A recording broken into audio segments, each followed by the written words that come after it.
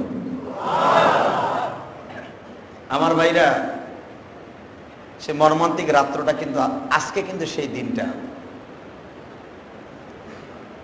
কারণ পৃথিবীতে এমন কোন সন্তান নাই তার বাবার কোলের মধ্যে পানির অনাহারে, খাবারের অনাহারে বাবার কোলে সন্তান মারা যায়, ঠিক না? বাবা মা চায় তার কানের তা বেঁচে, হাতের বালা বেঁচে, এমনকি বাবার দেশে স্মৃতি নাকের বালিটা, নাকফুলটা বেঁচে হলো সন্তানকে বাঁচাবার চেষ্টা করে।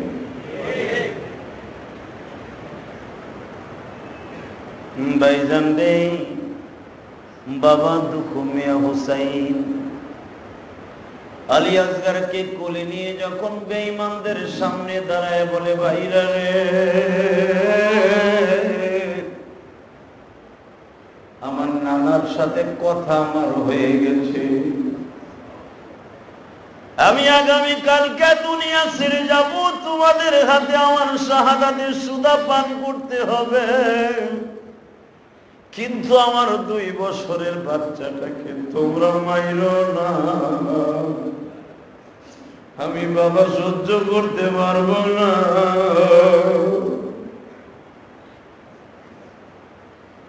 শিমুরের বাহিনী ডিক্লারেশন দিল, হুসাইন আগামীকালকে তোরে মারবো, তোর বীজ যদি দুনিয়ায় বাঁচায় রাখি, এরাও একদিন তোর মতো হইব।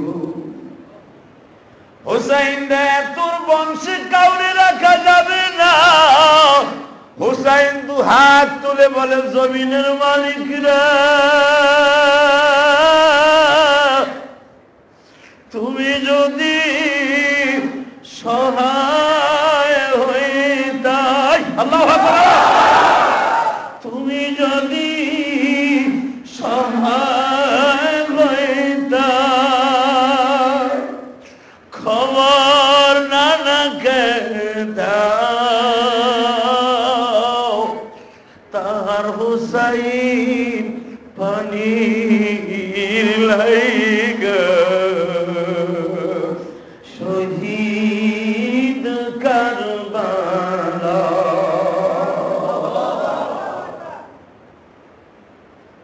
এই যুবক ভাই, এ আমার দাড়ি বাঁকা বাবা, যেই হুসাইনের হাতে আপনার আমার হাউজে কাউসারের ডিস্ট্রিবিউটার হবে হাসান আর হুসাইন। হাসানের নানা থাকবে হাউজে কাউসারের মালিক, তাকসিম হিসাবে হাসান হুসাইনকে বানানো হবে জান্নাতের হাউজে কাউসারের সর্দার। হাউজে কাউসারের দোহাই দিয়েও 1 গ্লাস পানি পায় নাই। সৌদি আরবে, মধ্যপ্রাচ্যে যে পানির যে কি প্রয়োজন, এবছর যারা হজ করছেন তারা বুঝতে পেরেছেন। আরাফার মাঠ থেকে যখন রওনা দিলাম, আরাফার থেকে মিনার মাঠ 12 কিলোমিটার, গাড়ির কোনো ব্যবস্থা নাই, গাড়ি থাকলেও উঠে লাভ নাই। অধিকাংশ হাজিরা পায়ে হেঁটে আসে, এই পাও গুলা ভাইজান ফোসকা পড়ে যায়। সৌদির জমিন যে কত গরম, এটা যদি আল্লাহ পাক কোনোদিন আপনাদেরকে ন্যায় অথবা চাকরি যারা করছেন তারা জানেন।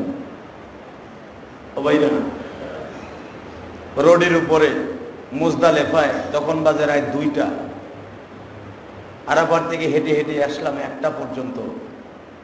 2টার সময় ভাবলাম একটু বিশ্রাম নেই, কেন বেলা ওঠার আগে তো আর মুজদালেফা ছাড়া যাবে না, এটা আল্লাহর বিধান। দেখেন আল্লাহর বিধান কি, প্রথম যেতে হবে মিনায়, মিনার থেকে যেতে হবে আরাফায়, আরাফাত থেকে গুনাহ মাফ করাইয়া এর রেজাল্ট নিতে হবে মুজদালেফায়। আরাফায় বসে আপনি ইন্টারভিউ দিবেন, রেজাল্ট পাবেন মুজদালেফায়। আরাফায় শুধু পানি আর জুস, খাবারের কোনো ব্যবস্থা নাই, সারাদিন ক্লান্ত, এমন কোনো হাজি নাই, ঘামাইতে ঘামাইতে ঘামাইতে, কারণ এমনি তো কাফনের কাপড় পরা, গরম, খোলা যাবে না, মাথার উপরে ছাতা দেয়া যাবে, ছাতা দিলেও কোনো কিছু পেছানো যাবে না, আল্লাহর কি বিধান, ছোট্ট একটা তাঁবুর ভিতরে এতগুলা মানুষ থেকে থেকে এমনি তো ক্লান্ত, আবার বেলাটা ডুবার আগেই ছেড়ে যেতে হবে। বেলাটা ডুববে সাথে সাথে মিনা আরাফার মাঠ আপনার ছাড়তে হবে, তা না হলে আগামীকালকে আবার যেতে হবে, আবার তার খেসারত দেয়া লাগবে। আল্লাহর কি বিধান। হাজিরা যখন আসে আল্লাহ পাক বলেছেন হাজি এমন ভাবে আসে মনে হয় তার মায়ের গর্ভ থেকে আজকে ভূমিষ্ঠ হয়ে আসবে। এটা এমনি এমনি বলে নাই গো ভাই, হজ না গেলে এটা বোঝানো যাবে। হজ করাতে কত কষ্ট, খাবারের কষ্ট, ঘুমের কষ্ট, হাঁটার কষ্ট, পানির কষ্ট, থাকার কষ্ট। 5টা দিন কোন হাজির চোখে ঘুম নাই। শুরু হলো আপনার আরাফাত থেকে মুজদালেফা। মুজদালেফা একই টাইমে সারা রাত 1-1.5 কোটি হাজি এবছর হজ করছে, দেশ বিদেশ মিলাইয়া। 1.5 কোটি মানুষ একই টাইমে ছোট্ট একটা জায়গার ভিতরে মুজদালেফায় থাকতে হবে। বেলা ওঠার আগ পর্যন্ত আপনার ওখানে অবস্থান করতে হবে, তা না হলে হজ হবে না। বেলাটা উঠবে, আবার দৌড় শুরু হবে শয়তানকে পাথর মারার জন্য। শুরু হলো দৌড়। আমি আমার কথা বলি, ফজরের আগ দিয়ে আমি আর সহ্য করতে পারতেছিলাম না। মুজদালেফায় দাঁড়াইয়া সেই ফয়সাল ব্রিজ, আমিরে ফয়সাল ব্রিজ, কিং ফয়সাল যেটাকে বলা হয়, এই ব্রিজের ওই পার মুজদালেফা, এইবার হলো মিনা। তাবু শুরু। আমি ব্রিজের একটু দূরে বসে আছি আর ভাবতেছি খোলা আকাশের নিচে আমার সাথে যে আমার সফর সঙ্গীরা ছিল কেউ রে পাই না, সবাই হারায় গেছে। কেউ হয়তো বেহুশে ঘুরে পড়ে গেছে, কেউ হয়তো আর হাঁটতে পারে না, পড়ে গেছে, কেউ হয়তো এখানে শুয়ে গেছে, কেউ হয়তো রোডের উপরে দাবাইতেছে পানির জ্বালা, কেউ আর কুলে পারে নাই। এক একজন এক এক দিক চলে গেল ছোটাছুটি করে। জীবন তো আগে বাঁচাইতে হবে। কিং ফয়সাল ব্রিজের আগে যারা হজ করতে গেছেন তারা চিনবেন এই ব্রিজটা, নামকারা ব্রিজ। মুজদালেফার মিনার মাঝখানে বাদশাহী ব্রিজটা রেখে দিয়েছে সীমারেখা। ওই পাশে যখন আসি আমার কাছে পানি নাই। আমি একটা ইয়ামানি মহিলার কাছে বললাম, ইয়া উম্মি, মা মা, মুয়া মুয়া, আমার একটু পানি দেন। ওনার বোতলের ভিতরে অর্ধেক পানি আছে। আমার এই পানিটা দিয়ে চোখের পানি ছেড়ে দিছে, ছেড়ে দিয়ে করে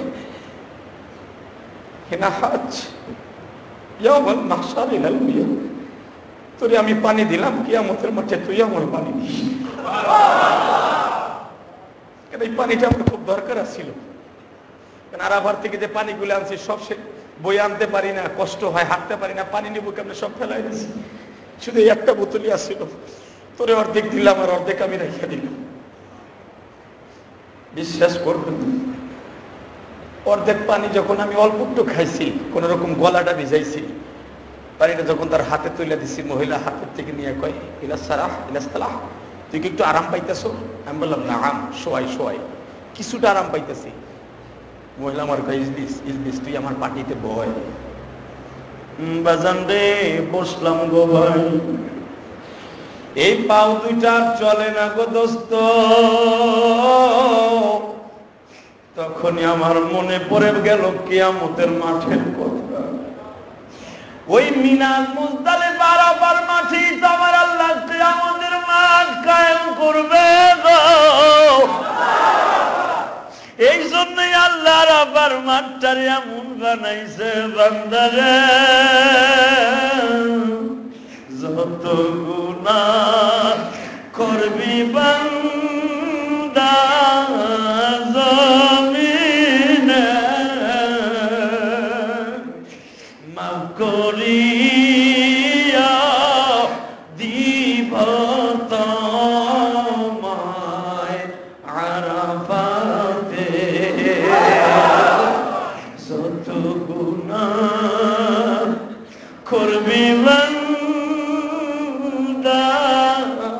জমিনে, মাফ করিয়া দিব আমি এইখানে। ভাইজান রে, হাজি 40 দিন পর্যন্ত হজ করে আসার পরে তার দোয়া ডাইরেক্ট কবুল হইয়া যায়।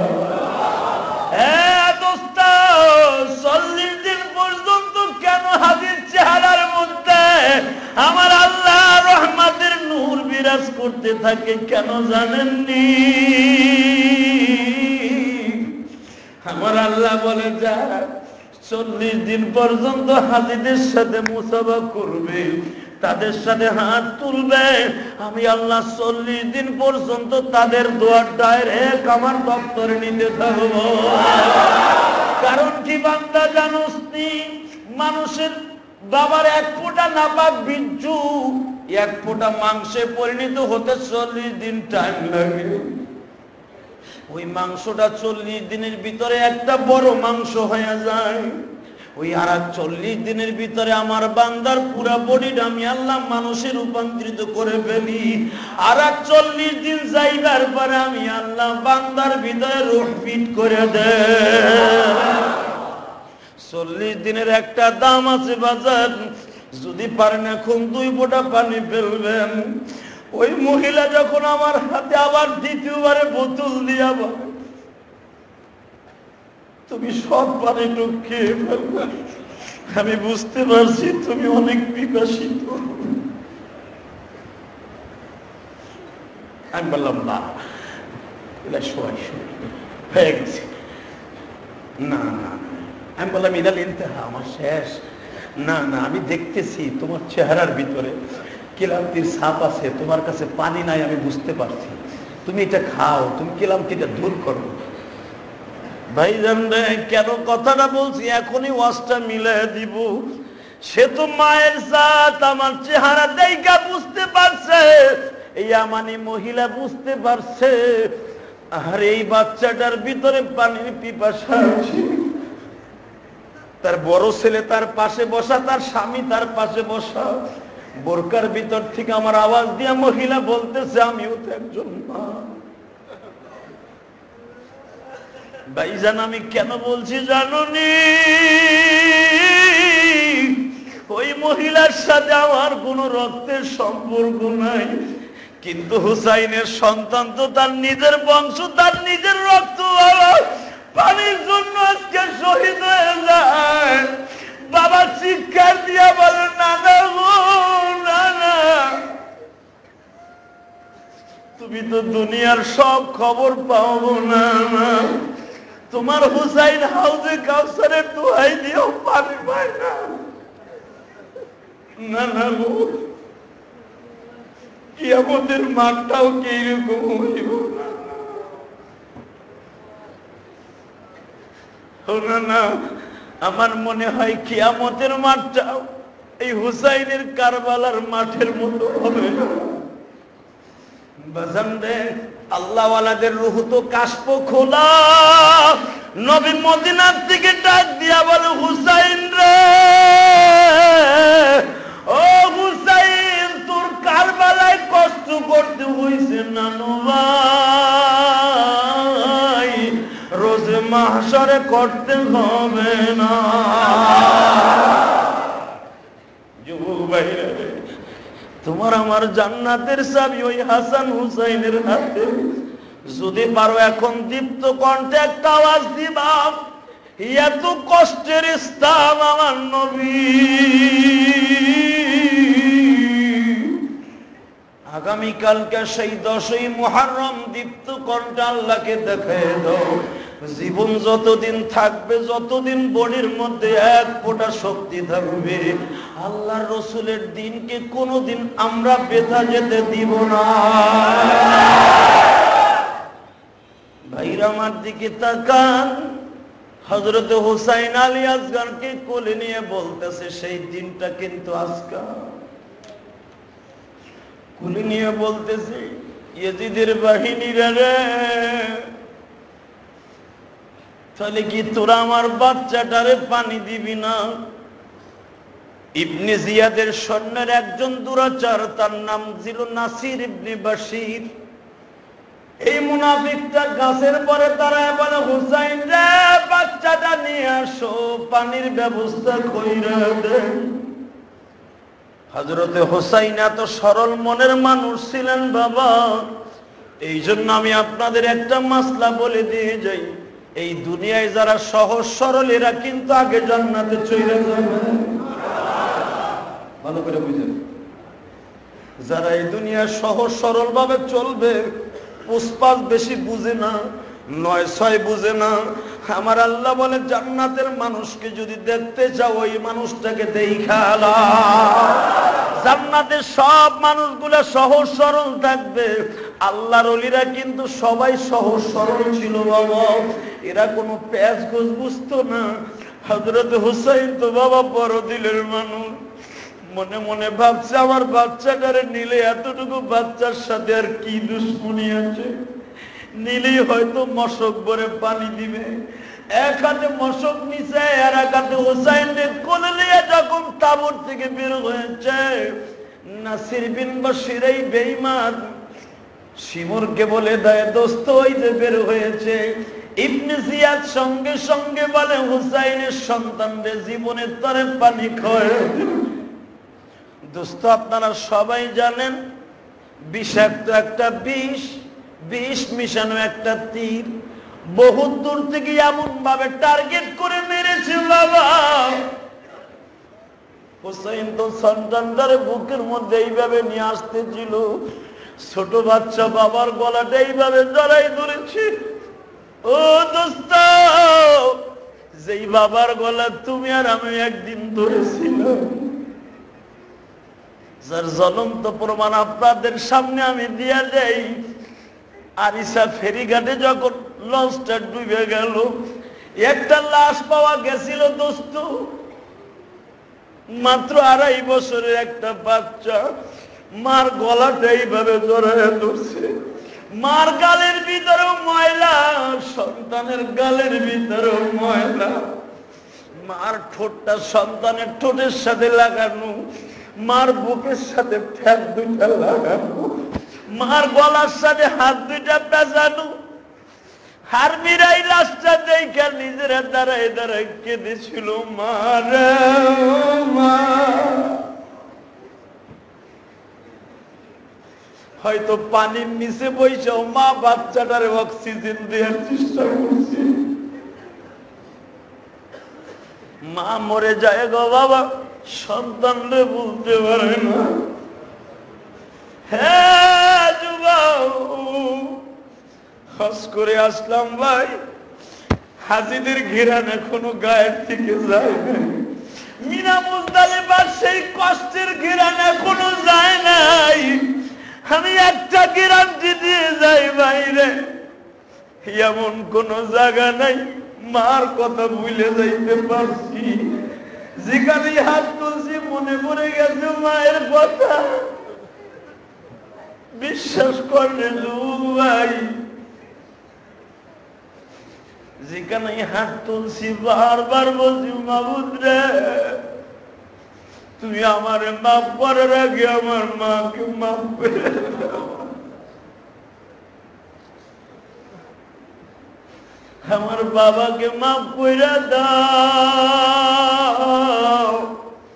তুমি মাফ না করলে কারো মাফ করার সিস্টেম নেই গো আল্লাহ।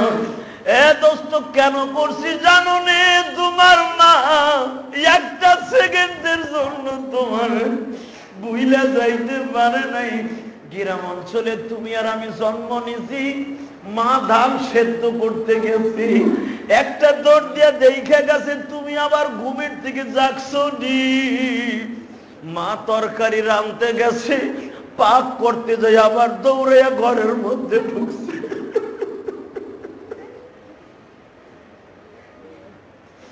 দেখছে তোমার ঘুম ভাঙে গেছে নি। যখন দেখছে তুমি ঘুমের মধ্যে কায়দা মতো ফুপায়া ফুপায়া শুধু ঘুমাইতেছ, এই ঘুমের ভিতরে মার স্তনটা তোমার গালে দিয়া 2 ডুব দুধ পান করায় দিয়া আবার মা তরকারি রাঁধতে গেছে। কেন জানো? পেটটা ভরা থাকলে আমার জাদু আর একটু ঘুমাইব। হ্যাঁ দোস্ত, কেমনে তুমি মায়েরে ভুলবা, কেমনে বাবারে ভুলবা? আমি তোমাদের সবাইকে বলে দিয়ে যাই, আমি ইলিয়াসুর রহমান জিহাদির মা নাই। তোমাদের যাদের মা আছে, প্রতিটা ক্ষেত্রে প্রতিটা জায়গায় দাঁড়াইয়া নিজের দোয়া করার আগে মার জন্য দোয়া করিব। যাদের বাবা নাই, যেখানে যে অবস্থায় থাকো, আল্লাহকে ডেকে ডেকে বলবা, আল্লাহ আমারে মাফ করার আগে আমার বাবারে মাফ করে দাও। আমি আমার বাবার ঋণ কোনোদিন শোধ করতে পারবো না। এ ভাইরা, আমি এখন আপনাদেরকে বুঝায় দেই, হযরতে হুসাইন যখন আলী আসগরকে বুকের মধ্যে নিছে, বাবার গলাটা এইভাবে জড়ায় ধরে বারবার বাবার মুখে চুমা খায় আর বলে, বাবা পানি দিবা, পানি দিবা। হুসাইন বলতেছে, হ্যাঁ একটু পরেই পানি দিব, চুক্তি হয়েছে তোরে পানি দিব। সন্তানটা খুশির আনন্দে বাবা আওয়াজ নাই, কারণ 3 দিন পর্যন্ত হুসাইনের তাবুতে কোনো পানি নাই রে। যেই হুসাইনের হাতে থাকবে তোমার আমার সেই হাউজে কাউসারের গিলাস, যুবক ভাই এখন শুধু আলী আসগরের জন্য 2 ফোঁটা পানি বরাদ্দ করে আমার আল্লাহকে বলো, আল্লাহ তোমার হুসাইনের সন্তান পানি খাইয়া মৃত্যুবরণ করে নাই। ওই হুসাইনকে তো আমরা জীবনে দেখলাম না, তবে তোমার কাছে একটা দরখাস্ত, হুসাইনের কলিজার টুকরা সন্তান আলী আসগরকে যারা নির্মম ভাবে শহীদ করেছিল, তাদেরকে আমরা ধিক্কার জানাই গো, তাদেরকে আমরা ধিক্কার জানাই। কিয়ামতের মাঠে আলী আসগর যেন আমাদের সুপারিশের জামিনদার হয়ে যায়। জোরে বলেন আমিন, আরো জোরে বলেন আমিন। ভাইরা, এমন একটা সন্তান আলী আসগরের কোলে একটু সিমটম না বললে মায়া লাগবো না। মা ফাতেমার সাথে যখন আলীর বিবাহ হয়ে যায়, বিবাহের ঘটনাটা এতই ট্রেজিরি ছিল বাবা, পৃথিবীর কোন বিবাহ এত সুন্দর হবে কিনা আমার জানা নাই। আমার নবীর কলিজার টুকরা মেয়ে মা ফাতেমা মাত্র 14 বছর বয়স হয়ে গেছে। হুজুরের বিবিরা খবর দিছে, ইয়া রাসূলুল্লাহ ফাতেমা কিন্তু বালেগ হয়ে গেছে। মক্কা মদিনার মেয়েরা এখনো পর্যন্ত বাবা 18 বছরের আগে বালেগ হয় না। মক্কা মদিনার মেয়েরা কিন্তু অত্যন্ত শক্তিশালী এবং তাদের শরীর কিন্তু অনেক শক্ত, তারা ভিতরে পর্দার মধ্যে থাকে বাবা, তারা তো বাহিরে যায় না, দৌড়ানো ছোটাছুটি তারা কম করে। এই দোস্ত আমার দিকে তাকাও, তদনীতিন কালে তো আরো কত ভিতরে থাকতো। আর ফাতেমার মতো কি মহিলার দুনিয়ায় একটাও পাওয়া যাইব? জোরে কোন, আরো জোরে, আরো জোরে। যাকে আমার আল্লাহ নিজেই ডিক্লারেশন দিয়েছে, নবী আল ফাতিমাতুস সাইয়্যিদাতু নিসাঈ আহলিল জান্নাহ। দুনিয়ায় যত মহিলা আমি আল্লাহ জন্মগ্রহণ করিয়েছি কিয়ামত পর্যন্ত, সমস্ত মহিলাদের জান্নাতের সভানেত্রী হবে আপনার মেয়ে ফাতেমা। মক্কার ভূখণ্ডে ফাতেমা জন্ম নিবে বাবা। সেই দিনটা ছিল বাবা মঙ্গলবার। নবী আমার কাবাঘর যখন তো শেষ করে বাসায় যায়, কে যেন খবর দেয়, নবীজি আপনার এবারও একটা মেয়ে হয়েছে। নবী আলহামদুলিল্লাহ বলে খুশি হয়েছে, কারণ কি জানেননি? ফাতেমা সম্পর্কে তো নবী দুনিয়ায় আসার আগেই সব জেনে ফেলেছেন। নবী আমার বলে, আল্লাহ তুমি আমার এবার আমার খাদিজার গর্ভে কাকে দিব? আমার আল্লাহ বলতেছে, নবী এমন একটা মেয়ে দিব যেই মহিলাটা হবে সমস্ত মহিলাদের জান্নাতের লিডার। নবী তেমনি খুশি বাবা, যখন একজন ইহুদি নিজে খবর দিচ্ছে, নবী তোমার একটা মেয়ে হয়েছে। ও আল আমিন মুহাম্মদ, নবী তো তখন নবী হন নাই বাবা, নবী তো দুনিয়া আসার আগেই নবী, কিন্তু প্র্যাকটিক্যাল নবুয়তি পান নাই। ও দোস্ত, নবী আমার বিবাহের কয়েক বছর পরেই তো ফাতেমার জন্ম হয়ে যায়। ফাতেমার খবর তো নবী শুনিয়া অত্যন্ত আনন্দিত হয়ে যায়।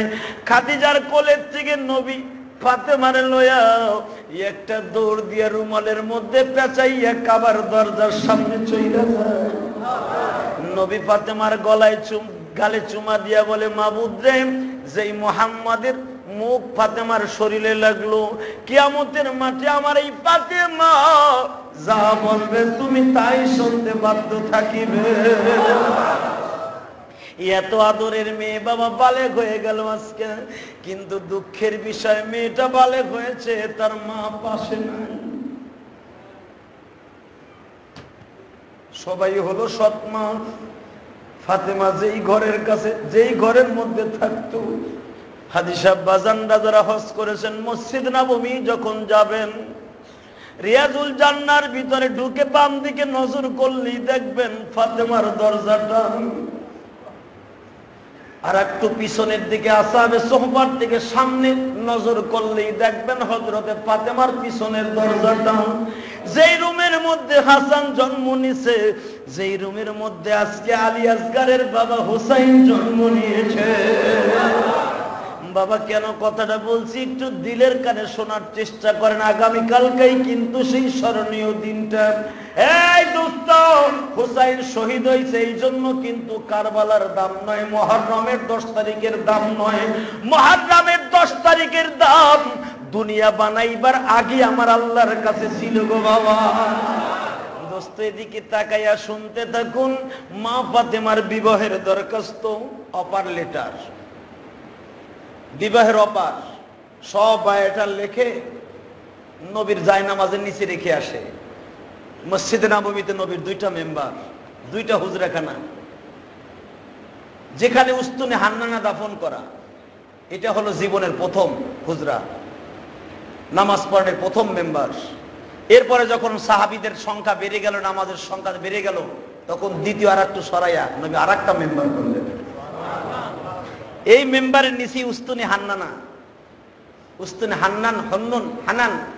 হানান শব্দের অর্থ হলো কান্দা, রোহন থেকে হান্না। এই যে লাঠির উপরে আমার নবী মসজিদে নববীতে দাঁড়ায়া জীবনের প্রথম খুতবা দিয়েছিলেন, ওই মেম্বারের পরে দাঁড়ায় হুজুর একটা বছর ওই লাঠিতে ভর দিয়ে হুজুর খুতবা দিতেন। যখন দ্বিতীয় মেম্বার করা হলো, সাহাবীদের সংখ্যা বাড়ার পরে, জুমার মুসল্লি বাড়ার পরে, নবী আর একটা সুন্দর মেম্বার করলেন ইটা দিয়া, ওটা ছিল খেজুরের পাতা দিয়া। দেখবেন গ্রাম অঞ্চলে আজ থেকে 20-25 বছর আগে মসজিদ একটা উঠাইয়া দোসাল একটা মসজিদ সামনে আবার কলার বেড়া দিয়েও কিন্তু দেখা গেছে হুজরাখানা বানাইতে, হয়েছে না? নতুন মসজিদ, বেড়া দেওয়ার টাকা নাই, এই কেলার পাতা পুতা দিয়ে কোন রকম করে দেয়, অথবা খড়ির বেড়া দিয়ে দেয়। নবীর যুগে তো আরো জিনিস ছিল, খেজুরের পাতাগুলাকে গেড়ে গেড়ে দিয়ে নবী কাঁচা ইটের দিয়া মেম্বার বানালেন, এরকম নামাজ পড়ার মেম্বার। এইভাবে দাঁড়ায় হুজুর খুতবা দেয়। যখন মুসল্লিদের সঙ্গে 1 বছরে বেড়ে গেল, নবী ভাবলেন আর সংকলন হয় না, মসজিদ বাড়াইতে হবে। হুজুর বাম দিকে মসজিদ বাড়াইলেন, সামনে বাড়াইলেন, সুবহানাল্লাহ। যেখানে এখন ছাতি ফুটে, যেখানে ছাতি ফুটে, এটা হলো আবু আয়ুব আনসারীর খেজুরের বাগান। হুজুর বললেন, আবু আয়ুব আনসারী, আপনার কি খেজুরের খুব দরকার? না গো হুজুর, আপনার দরকার হলে বাগানটাও আপনারা দিয়ে দিলাম। এই বাগানটা কিয়ামত পর্যন্ত এখানে সাথেই থাকবো। আমার নবীর খুব শখের বাগান। এই বাগানের ভিতরে হাসান হোসেন রে কোলে করে আমার নবী একবার ঘোরাও হইতেন। আবার নবী নিজে গাছে উঠতেন, হাসান হোসেন নানা ঠ্যাং ধরে ঠেনে নামাইতেন। আবার এরা উঠতেন, নবী ঠ্যাং ধরে নামাইতেন। কত আনন্দ করতেন এই বাগানে বসে বসে, সুবহানাল্লাহ বলেন। ও ভাইরা, হাসান হোসেন জন্মের পরে তো বাগান ছিল না, মাত্র কয়েকটা গাছ নবী রেখে দিয়েছিলেন শুধু স্মৃতি হিসাবে।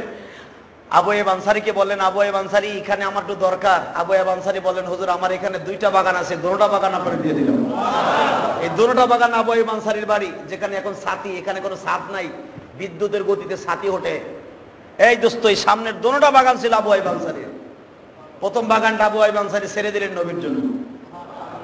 নবী আমার মসজিদ বড় করলেন, মুসল্লির সংখ্যা বাড়তি আছে। নবী দ্বিতীয় মেম্বার করলেন। জীবনের প্রথম জুমার দ্বিতীয় মেম্বারের দ্বারায় যখন খুতবা দিবে, হঠাৎ করে দেখি ঘুন ঘুন করে কান্নার আওয়াজ। আবু বকর, দেখো তো কে কান্দে।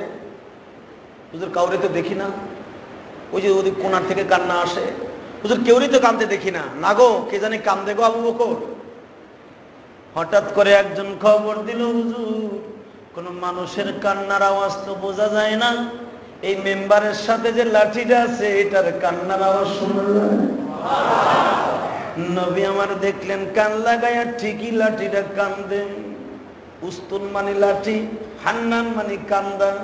তখন কিন্তু তার নাম হান্না ছিল না বাবা, হান্না মানে কান্দা, সেদিন থেকে কিন্তু এখন হান্না হয়ে যাবে।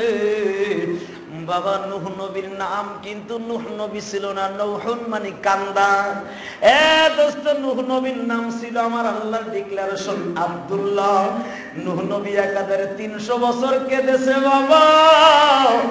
অন্য রাওয়ায়াতে আছে 120 বছর নূহ নবী কাঁদছে, শুধু একটা অপরাধ করিয়া, একটা আল্লাহকে নাকশ করার কারণে 120 বছর কেঁদে কেঁদে আব্দুল্লাহর পরিবর্তে নাম হয়ে গেল নূহ বাবা। আল্লাহ কোরআনে তার নামটা নূহ হিসাবে ডিক্লারেশন দিয়ে দেয়। দোস্ত, নাম ছিল আগে হুস্তুন মানে লাঠি, এখন হয়ে যাবে হান্না। আমরাও চোখের পানি দিয়ে এমন আল্লাহকে করতে চাই, আমাদের নামটাও হয়ে যাও বাবা কান্দো না বান্দা। এই দোস্ত, নবী লাঠিটারে হাতে নিয়ে বলে উস্তুন মায়াবকি, লাঠি রে তুই কান্দোস কে আমারে বল না। লাঠির জবান খুলে গেল। মদিনায় আসার পরে আপনি ছিলেন গরিব, আজকে আপনি ধনী হয়ে গেছেন, বিদায় গরিবের খবর নিলেন। নবীর চোখগুলো বড় হয়ে গেছে। বলস কি, আমি আবার ধনী হইলাম কখন? আমি আগে যে লুঙ্গি পরতাম সেই লুঙ্গি পরি, আমি যে পায়জামা পরতাম সেইটাই তো পরি, আমি নতুন কোন জামা পায়জামা বানাই নাই। এখনো তো আমার ঘরে খাবারের অভাব। নবী গো, জামা কাপড়ের জন্য বড় লোক হয় না, না খায়া থাকলে সে গরিব হয় না।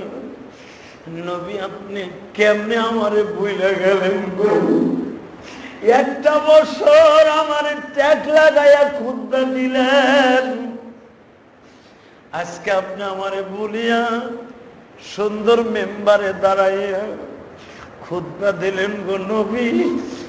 আমি কি আজ থেকে আপনার থেকে জুদা হয়ে গেল? হুজুর, আমি ভাবলাম নবী আমার বড় লোক হয়ে গেছে, এই জন্য আমার কথা ভুলে গেছে। নবী লাঠিটারে বুকের মধ্যে নিয়ে কয়, আবু বকর রে, দুনিয়ায় এই লাঠির আওয়াজ কেউ শুনলো না, আমি শুনলাম। আবু বকর, আমি নবীর সাথে আর ওয়াদা হয়ে গেছে কিয়ামতের মাঠে, এরপরে ভর দিয়া বলে আমার জান্নাতে যাইতে হইবা, এর হাতে নিয়া বলে আমার উম্মতের কাছে যাইতে হইবা। আবু বকর রে, লাঠিটারে গোসল দে, লাঠিটারে কাপড়ের কাপড় পরাইয়া বেনা, আমি নবী নিজাতে এখানে দাফন করে দেই, কিয়ামত পর্যন্ত এর নাম নিয়ে নিয়ে আমার উম্মতের কাঁদবো। হে বাবা, বিদায় জিয়ারত যখন করছি, কথা না বললে বুঝবেন না। বিদায় জিয়ারত যখন কোন হাজির করে বাবা, ওই হাজিরে বোঝানো যাবে না হাজির অন্তরের ভিতরে কেমন লাগে। বিদায় জিয়ারত যখন করছি, ওই উস্তুনে হান্নানের এইভাবে ধরছি, পুলিশ হাতটারে টান দিয়ে নামায়া সরায় ফেলছে, আবার হুজুরের মেম্বারটারে এইভাবে ধরছি গো। হুজুরের প্রথম মেম্বারের পিছনেই হলো উস্তুনি হান্নানা, এখনো আরবিতে লেখা আছে, সোনালী অক্ষরে লেখা বাবা। ওই খুঁটিটা নবী বলেছেন, মসজিদ নববীর ভিতরে 8টা খুঁটি আছে, এই 8টা খুঁটির যে কোনো একটা খুঁটি ধরে যদি কেউ দোয়া করে, তার দোয়া ডাইরেক্ট কবুল হইয়া যায়। বাবা, 5টা খুঁটি দেখা যায়, আর 3টা খুঁটি নবীর রওজার পাশে, জায়নাব বিনতে জাহাসের রুমের মধ্যে একটা, মা আয়েশার রুমের মধ্যে একটা। এই 3টা খুঁটি দেখা যায় না, 5টা খুঁটি দেখা যায়। উস্তুনে হান্নায় যখন হাত লাগাইছি, আমি আপনাদের বুঝাইতে পারবো না ওই অনুভূতিটা কি। যখনই হাত লাগাইলাম মনে হইতেছে হাতের ভিতরে এত মজা, জানে একমাত্র আমার ওই মওলা। উস্তুনে হান্না জামানাকে নবী মাটির মধ্যে দাফন করে দিয়াও, তিনটা বাড়ি দিয়া কয় এতদিন ছিলি তোর নাম উস্তুন, আজ থেকে আমি নবীর পবিত্র জবান দিয়ে হান্নান শব্দ রেখে গেলাম। হান্নানা মানে কান্দা।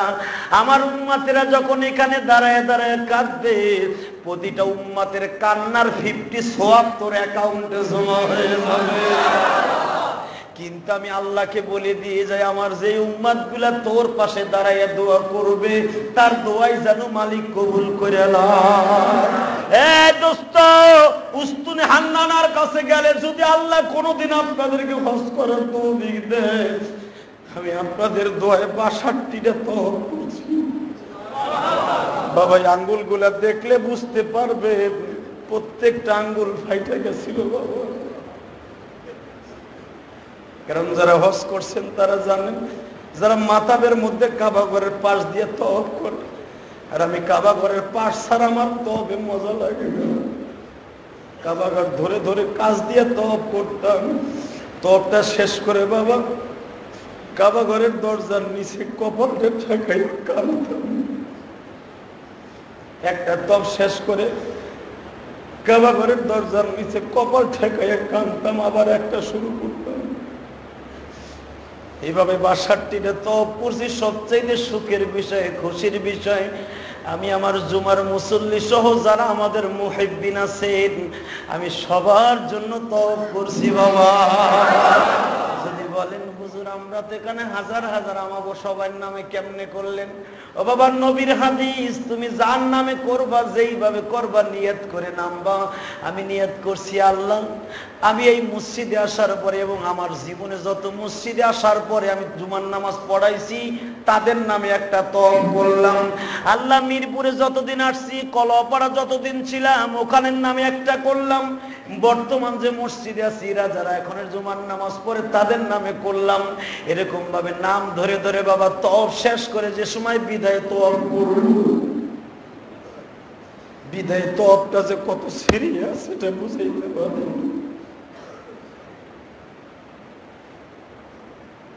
পৃথিবীর কোন হাজি নাই কাবা ঘরটা ছাইরে আসতে চায়।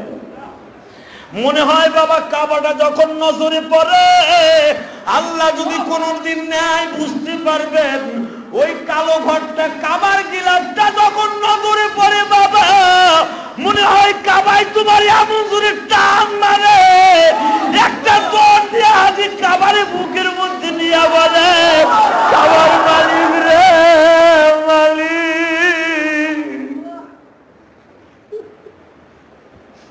হাজার হাজার মাইল দূর থেকে নামাজ পড়ি মিরপুরে, কাবা তোমার জীবনে দেখি নাই, ছবির মধ্যে দেখছি।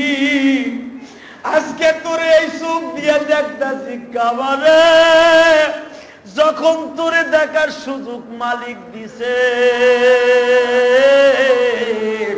তোর মালিক রে ও যেন ওই চোখ দিয়ে দেখা যাইতে পারি রে। সব হাজির একটাই নিয়ত থাকে, আমি কসম করে বলতে থাকি, আল্লাহ লক্ষ লক্ষ কোটি কোটি মানুষের ভিতরে আমারে কাবা দেখার সুযোগ দিছো, হজ করার সুযোগ দিছো। যখন তোমার এই ঘরটাকে দেখার সুযোগ দিছো, তোমারে দেখার সুযোগ দিবা, তোমারে দেখার সুযোগ দিবা। ইমাম খারকানি রাহমাতুল্লাহ আলাইহি যখন হজ করতেছিলেন, এখন একটা চিৎকার মারবা যুবক, কে বলছে তুমি হজ করতে পারবা না? আমি গুনাহগার বলে গেলাম, কয়দিন জমিনে বেঁচে থাকবো জানি না গো ভাই, তবে কথাটা শোনার পরে আল্লাহকে সন্তুষ্ট করার জন্য আল্লাহু আকবার বলবা। কারণ কি জানো? প্রথম জীবনে এই চোখ দিয়ে কাবাঘর দেখলে আল্লাহু আকবার হাজির বলতে হয়। এই আল্লাহু আকবার বলে হাজির যা চায় আল্লাহ তাই কবুল করে নেয়। দোস্তরে এই জন্যই আল্লাহু আকবার বলতে বলেছি। আল্লাহ জানো এই আল্লাহু আকবারের ওসিলায় জীবনে একটা বার হলো ওই কাবাঘরটা দেখার সুযোগ দেয়।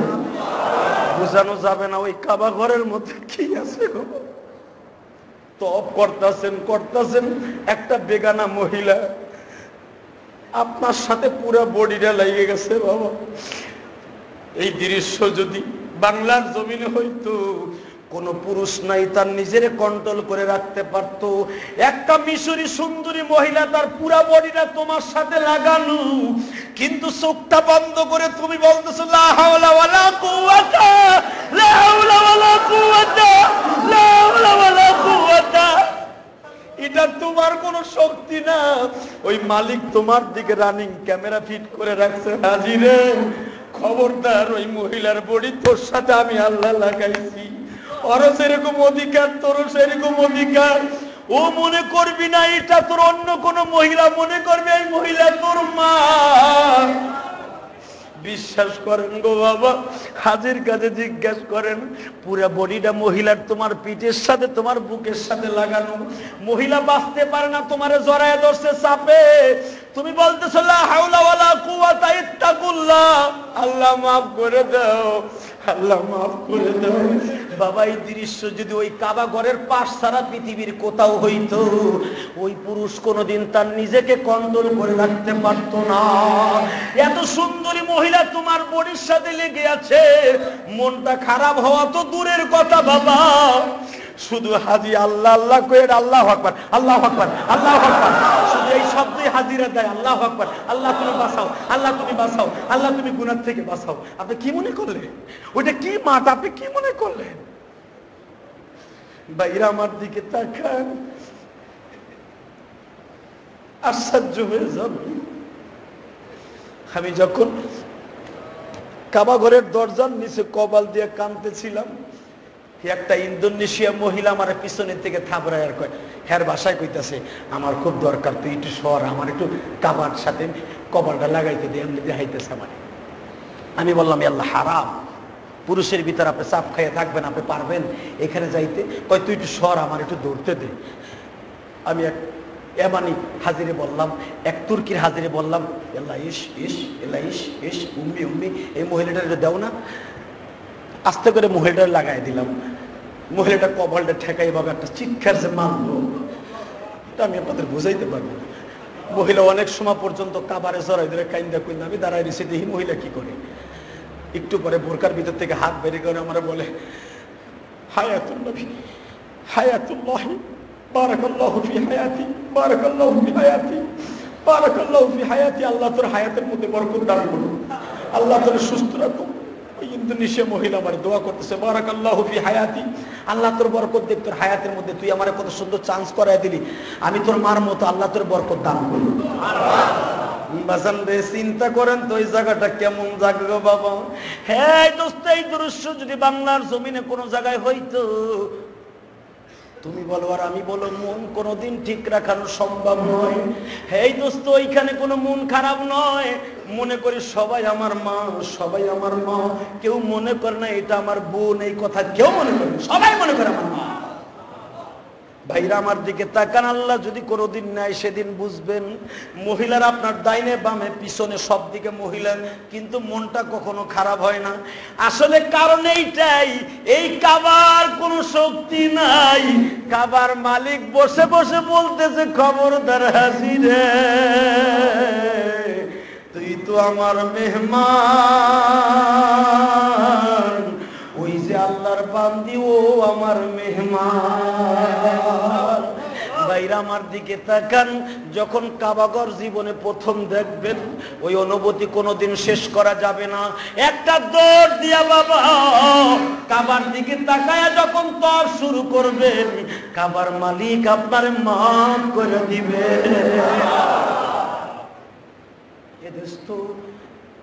আমার নবী সাল্লাল্লাহু আলাইহি ওয়াসাল্লাম ঠিক ফাতেমারে কোলে নিয়ে কাবার দরজার সামনে দাঁড়াইয়া দোয়া করে চলে গেলেন। আজকে সেই ফাতেমার বিবাহ, সেই ফাতেমার কলিজার টুকরা সন্তান হযরতে হুসাইন, এই হুসাইনের সন্তান কলিজার টুকরা আলী আসগর, হুসাইনের মার বিবাহ হবে আর জান্নাতে মহিলার বিবাহ হবে।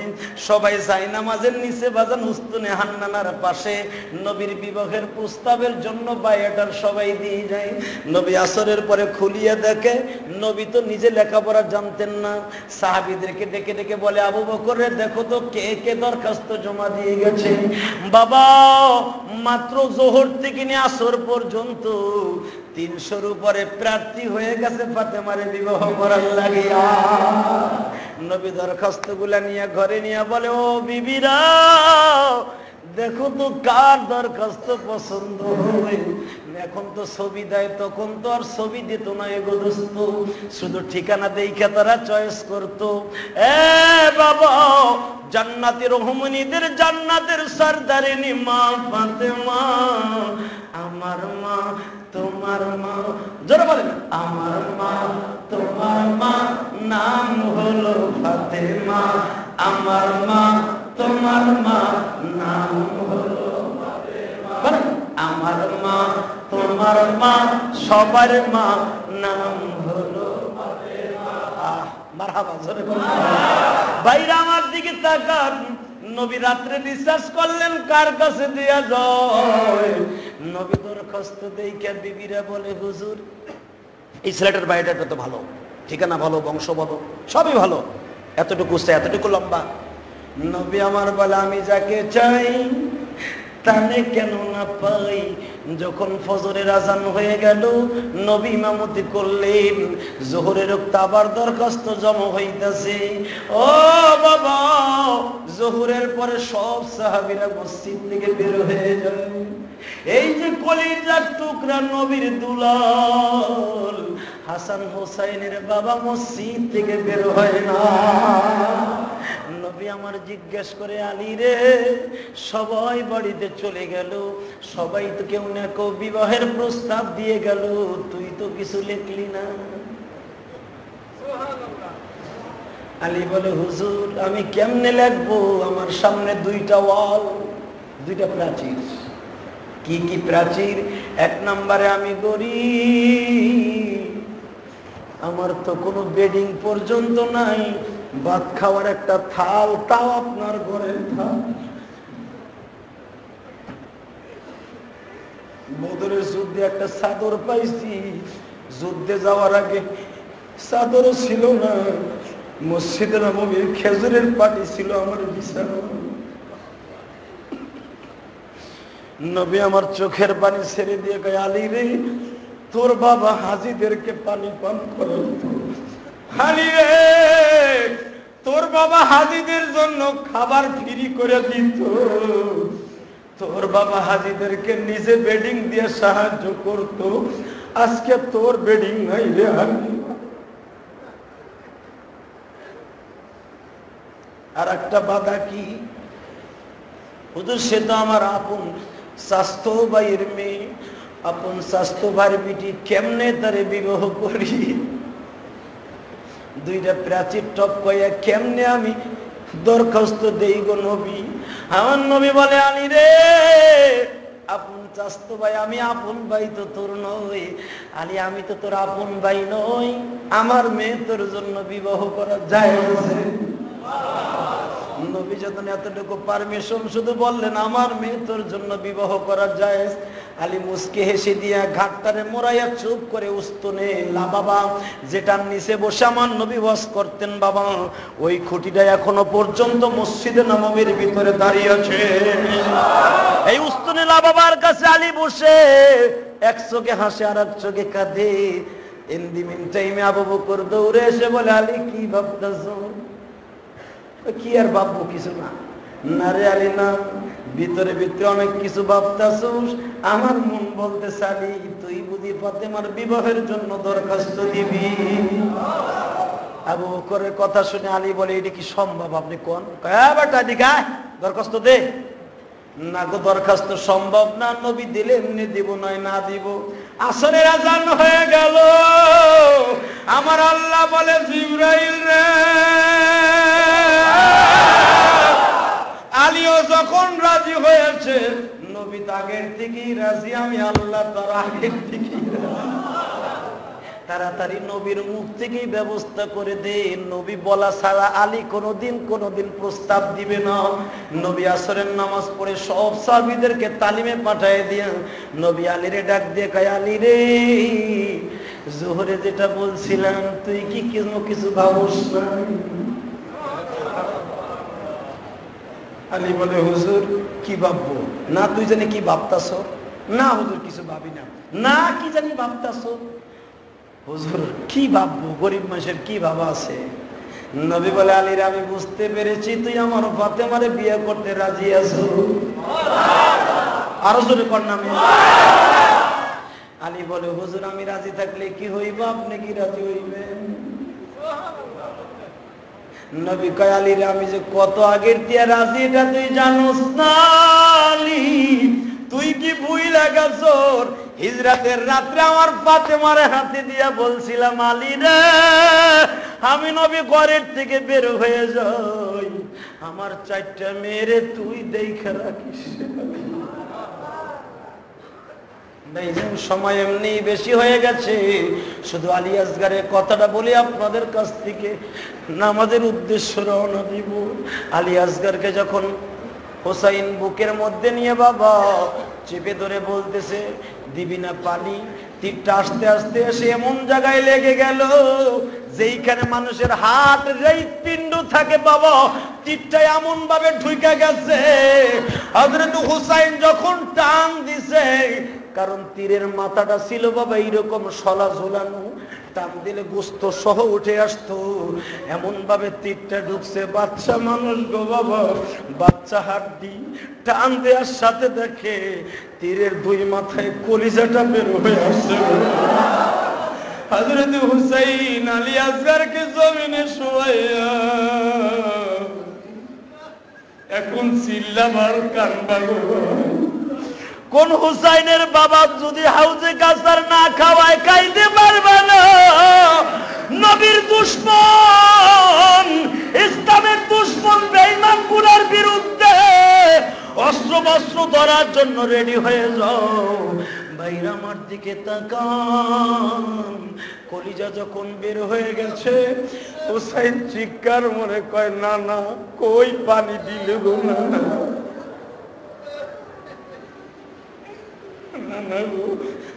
আমার আলী আসগার পানি খাইছে। হুসাইনের কানে নানার আওয়াজ আসতেছে, হুসাইন রে কাঁদিস না, তোরে আলী আসগার আমার উম্মতের জামিনদার হইয়া যাবে। নবী আমার জান, নবী আমার প্রাণ, নবী আমার জান, নবী আমার প্রাণ, নবীর জন্য দিতে পারি সাদেরই জীবন, নবীর জন্য দিতে পারি সাদেরই জীবন। জাহান উসিলায় তামাম জাহান আল্লাহ বানাইছে, যার নয়নে নয়ন দিলে গুনাহ যায় ঝরে। হাসাইন আমার জান, হুসাইন আমার জান, হাসান আমার জান, হুসাইন আমার জান, তাদের জন্য দিতে পারি সাদেরই জীবন। পারেন না? পারেন না ভাইজান? জীবন দিতে বলবো না, শুধু তাদের জন্য আজকে দোয়া করবেন, কিয়ামতের মাঠে তাদের হাউজে কাউসার আমাদের নসিব হয়ে যাবে। রাজি আছেন না নাই? সবাই রাজি আছেন? আল্লাহু আকবার বলেন তো দেখি। আমার কাছে দিবার মতো কিছুই নেই, একটা জিনিস ছিল দিয়ে আসছি, আপনাদের নামে আমি তওব করেছি, আমার এই মুসল্লিদের নামে আমি স্পেশাল 5টা তওব করছি। কষ্ট হয়েছে তারপরে করছি, কারণ মিনার মাঠের থেকে আসার পরেই তওবগুলো করছি। হজ করার আগে করি নাই বাবা, কারণ হজ করার আগে করলে ক্লান্ত হয়ে যাব। হজের পরে করেছি, আরাফায় দোয়া করছি, মিনায় দোয়া করছি, মুজদালিফায় দোয়া করছি। আমি যদি না করে বলি আমি করছি, তাহলে আমি মিথ্যক হয়ে গেলাম। আমি আপনাদের মুসল্লিদের যারাই আমাকে ভালোবাসেন, যারা বাসেন না, আমি সবার জন্য দোয়া করছি। আল্লাহ আমাদের সকলকে কবুল করুন। যখন দোয়া করছি, আমার জুমায় আসা প্রথম জুমা আমার এটা। আল্লাহুম্মা আমিন। اللهم آمين. ربنا آتنا في الدنيا حسنة وفي الآخرة حسنة وقنا عذاب النار. اللهم اغفر لنا ولوالدينا رب ارحمهما كما ربياني صغيرا. ربنا آتنا في الدنيا حسنة وفي الآخرة حسنة وقنا عذاب النار وقنا عذاب القبر وقنا عذاب الحشر وقنا عذاب الفسر وقنا عذاب الموت. মেহেরবানি করে আমাদের নামাজকে কবুল করে নাও।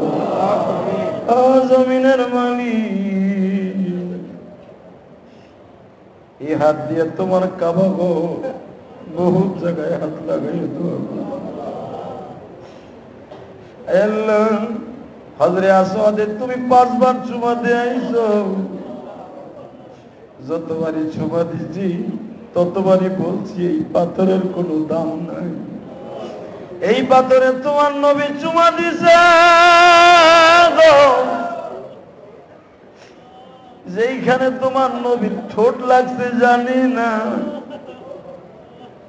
প্রথমবার মাথাটা হযরত আসওয়াদের পাথরে লাগাইয়া সব জায়গায় জিহ্বা দিয়ে চাইতে চাইতে দোয়া করছি, কারণ তোমার নবী কোন জায়গায় ঠোঁট লাগাইছে জানি না। এই জন্য সব জায়গায় জিহ্বা দিয়ে চাচ্ছি। মাবুদ রে, আজকে গুনাহগার বাংলাদেশ আইসা বলছি, আমরা হতভাগা, সৌদি আরবে জন্ম নেই না, ইচ্ছা করলেও থাকতে পারলাম না। মেহেরবানি করে তুমি আমাদের জীবনের গুনাহ মাফ করে দাও। আল্লাহ, যারা আজকে আমরা একসাথে নামাজ পড়লাম, জানি না কার যেন জন্ম দুঃখিনী মা, কার যেন বাবা নাই। মেহেরবানি করে তাদের আব্বা আম্মাকে তুমি মাফ করে দাও, তাদের কবরগুলো জান্নাতের বাগান বানিয়ে দাও। কার যেন সন্তান নাই, কার যেন সন্তান অসুস্থ, মেহেরবানি করে প্রত্যেকের সন্তানকে কবুল করে নাও। আল্লাহ আমাদের দোয়া কবুল ও মঞ্জুর করে নাও। আল্লাহ আমাদের ছেলে সন্তানগুলো নিক্কার বানিয়ে দাও। আমাদের ছেলে সন্তানগুলো হক্কানি আলেম আলেমা বানিয়ে দাও। আমাদের সকলকে বারবার মক্কা মদিনা দেখাও। আমার ভাইরা যারা যাইতে পারে নাই, প্রাণ ভরে ভরে দোয়া চাই, আল্লাহ তাদের সবাইকে যাওয়ার তৌফিক দান করে দাও। তুমি যাওয়ার তৌফিক দান করে দাও। যদি জীবনে যাইতে না পারে, তোমার নবীর একবার স্বপ্নে দেখাইয়া দাও, স্বপ্নে দেখাইয়া দাও। মালাকুল মউত যেদিন পাঠাইবা, আল্লাহ অনেকে দোয়া চাইছে, মেহেরবানি করে কবুল করে নাও। আল্লাহ অনেকে দোয়া চাইছে, মেহেরবানি করে কবুল করো। আল্লাহ সৌদি আরব থেকে অনেকেই দোয়া চাইছে। আলাউদ্দিন ভাই সহ আরো যারা আমাকে ভালোবাসছে, বহু জায়গায় নিজেরা গাড়ি দিয়ে মনে ঘুরেছে, ওরা কেঁদে কেঁদে দোয়া চেয়েছে, ওদের আব্বা আম্মাকে মাফ করে দাও। আল্লাহ, এখানে একটা ছেলে আছে, এতিম বদরে থাকে, ওর মাও নাই বাবাও নাই, ব্রাহ্মণবাড়িয়া বাড়ি। আল্লাহ ওই ছেলেটাকে তুমি কবুল করো। আলাউদ্দিন ভাইকে কবুল করো। আকরাম নামে একটা ছেলে ওই দেশে, আল্লাহ কবুল করো। আল্লাহ সোহাগ নামে একটা ছেলে ভালোবেসেছে, কবুল করো। আল্লাহ সুমন নামে একটা ছেলে আমাকে ভালোবেসেছে, কবুল করো। আল্লাহ সাব্বির নামে ওইখানে আমাকে অনেক ভালোবেসেছে, কবুল করো। মালাকুল মউত যেদিন পাঠাইবা, এই জবান থেকে জারি করে দিবা লা ইলাহা